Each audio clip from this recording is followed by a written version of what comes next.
Hey guys, welcome back! The universe created by J.R.R. Tolkien around Middle-earth with elves, dwarves, orcs, men and hobbits spawned in numerous other video game franchises, but for this episode I'm gonna focus on this game that really grabbed my attention back in 1989, not for its gameplay, but for its amazing cover art. Let's take a look. Back in 1989 there was a game that always intrigued me. Every time I went to one of my favorite local ZX Spectrum video game selling spots, I got somehow mesmerized by the cover of War in Middle-earth. By that time, I didn't have any background on the magnificent J.R.R. Tolkien masterpiece. Then one day I finally picked the game up and brought it home, placed it in my Spectrum and ran it. My first impressions were of complete blankness. I didn't know what to do or to what was I looking at. Back then, this was the main problem with pirated games that were normally sold in electronic stores without any kind of officious fiscal control that could protect the intellectual property of their creators. In this particular case, the original boxed game brought a 43-page manual that, obviously, the pirated one didn't have, making it really hard for newbies to the Tolkien universe to understand. Only a few years later I read the books and was absolutely blown away by the details, characters and storytelling that Tolkien had put into his work. So by that time, around 1992, just when I was embracing PC gaming, I came across the DOS version and thought about giving it a second chance. By that time, I had a whole new perspective about Middle-earth and all that is linked to it.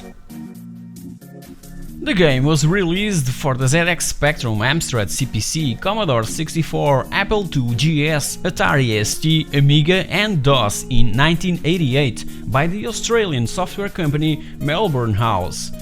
If I recall correctly, it was my very first real-time strategy game, and that's where it all began. Then, after War in Middle-earth, came Dune 2, Warcraft, Command & Conquer, etc, etc. Melbourne House was already familiar with J.R.R. Tolkien's work. They've released in 1982 and for all 8-bit machines, The Hobbit, an illustrated text adventure game that went being a bestseller game on the Commodore 64 and the BBC Micro, with estimated total sales of more than 200,000 copies, and also won in '83 the Golden Joystick Award for Best Strategy Game. The website worldofspectrum.org even stated that, and I quote, "The Hobbit was the first Spectrum game ever to sell 1 million copies." An astonishing achievement for that time, and in '84 was even released by the publisher a 78-page hint book named A Guide to Playing The Hobbit, making it probably the first ever player's guide to a video game. Please correct me if I'm wrong. So, getting back to War in Middle-earth, was it worth it? Is the game really that intense and absorbing as the Lord of the Rings books in which it is based?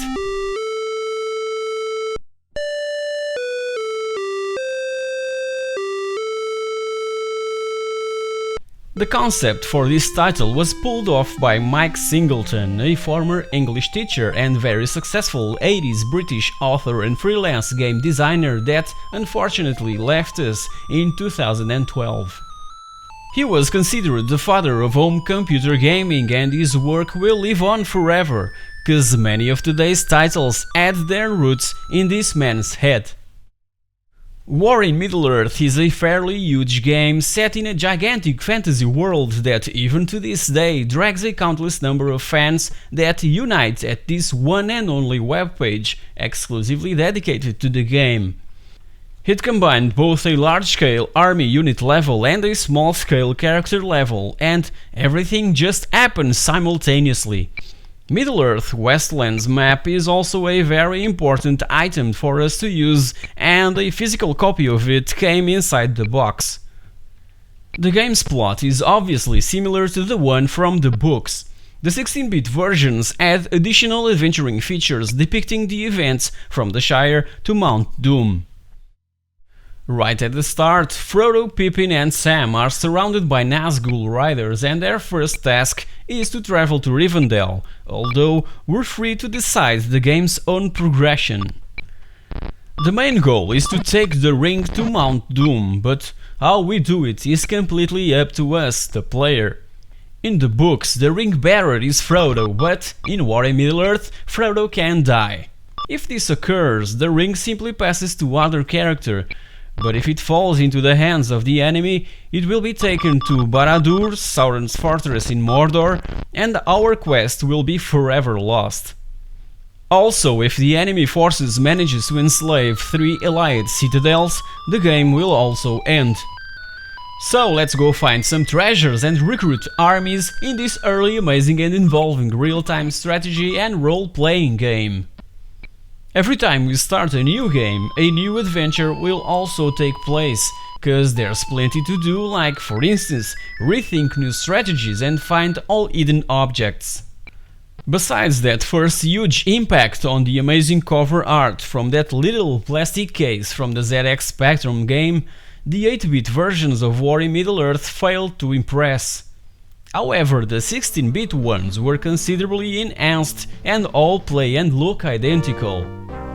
The Amiga one has a significantly better audio environment, so if you're a real fan of Middle-earth, you might wanna check this early venture into Tolkien's unmatched fantasy world. Hope you enjoyed this episode of the pixelthing, and as always, you're free to comment, watch and subscribe to my channel. Every day I'm struck with memories from these good old days, and I'll soon be sharing those with you guys.